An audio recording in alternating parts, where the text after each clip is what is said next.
Few men have been adored around the globe like Sinatra was, and few are remembered as wonderfully as he is. His voice charmed millions, and he defined our understanding of a modern entertainer and artist. But was Sinatra a gentleman? It seems the chairman of the board had two sides to him. On one hand, he was charming, generous, and progressive, but he also had uncontrollable outbursts of violence, anger, and mafia connections. I don't believe that people are ever entirely virtuous or bad. Everyone is a bit of a combination of both. So in this video, we're going to take a deeper dive into the personality of Sinatra to see which characteristics you may wish to embody yourself and which ones you may wish to avoid. Let's start by taking a look at the good side of Old Blue Eyes.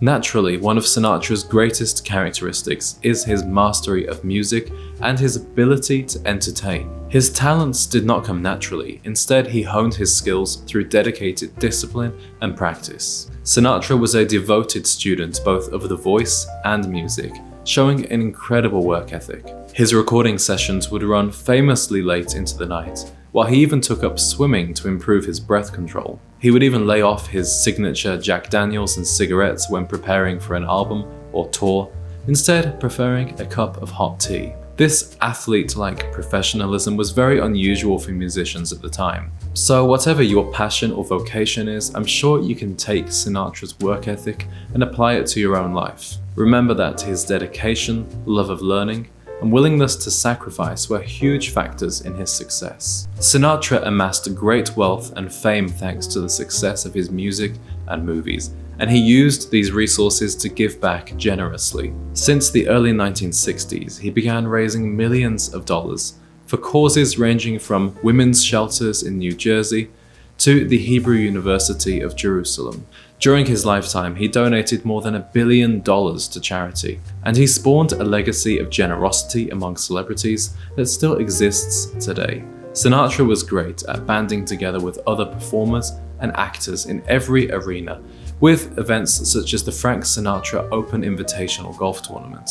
He was the leader of the famous Rat Pack, a group made up of the best singers in a generation, including Nat King Cole, Dean Martin, and Sammy Davis Jr. Now these guys could have been enemies, after all they were each other's biggest competitors. But Frank fostered their friendships, created a community, and proved that they were stronger when working together. Even though the other singers in the group weren't as famous as Sinatra, he wanted them to feel valued and part of something bigger. So take a leaf out of Sinatra's book by reaching out to others in your industry and creating a network of peers. Sinatra also showed incredible loyalty and kindness to those who were dear to him. For example, when his ex-wife Ava Gardner fell ill in the 1980s, he paid all of her medical expenses, even though they'd divorced 30 years ago.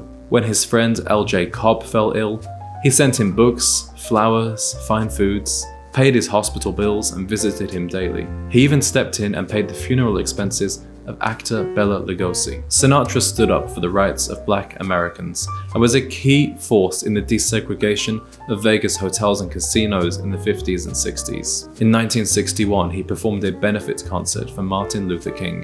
One story tells of Sinatra's refusal to perform at the Sands Hotel unless they provided his friend Sammy Davis Jr. with a room. At the time, his progressive stance would not have been popular with all of his audience. But Sinatra had a deep sense of what was right, and I admire how strongly he stuck to those principles. Another reason Sinatra was a bona fide gentleman is his style. He performed wearing immaculate suits and ties, and even gave himself a black tie dress code. For Sinatra, dressing well wasn't just about him, it was his way of giving his best to the audience. Even when off-duty, Sinatra gave men a masterclass in masculine elegance that's still admired to this day. He loved sports coats, suspenders, pocket squares, ties, and cufflinks. He paid the same meticulous attention to detail with his outfits as he did his music. Although I am a huge fan of Sinatra, I would be delusional if I didn't acknowledge that he had a bad side. At times, he acted in a way that was anything but gentlemanly.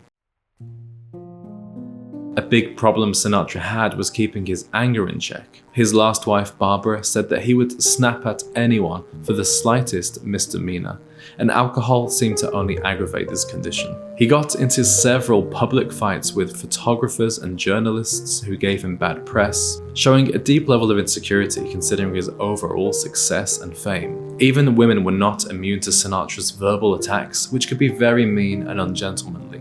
I believe a gentleman should remain in control of his emotions at all times, and never insult or hit a woman. There are also many reports that Sinatra had connections with the mob. He was seen at the Mafia's Havana conference with gangster Lucky Luciano, and he was said to be good friends with various Sicilian mobsters, although he always denied this. While this is obviously not virtuous behavior, it would have been difficult for a man who performed in the places that Sinatra did to not have some kind of dealings with the mafia at this time. Growing up in Hoboken in the early 20th century and performing in New York City restaurants, Sinatra would have been surrounded by gangsters who had the city's nightlife under a tight grip of control. And the mafia played a huge role in the development of Las Vegas as a tourist destination at the same time that Sinatra himself put Sin City on the map. At least 2 out of 4 of Sinatra's marriages were wrecked with infidelity. He married his first wife, Nancy, before the height of his fame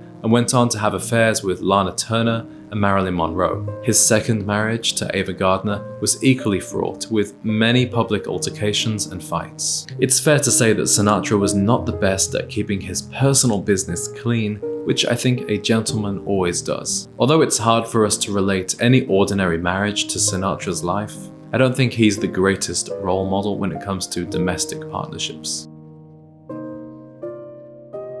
So it's fair to say that Sinatra was not always an angel, but was he a gentleman? Well, that's for you to decide. While there were some dark sides to Sinatra's personality, he showed many admirable, virtuous traits. There is an idea of Sinatra that could be a great role model for a young man, but you must be aware of his worst moments so as not to imitate them yourself. Gents, I want to hear from you in the comments. Do you think Sinatra was a gentleman?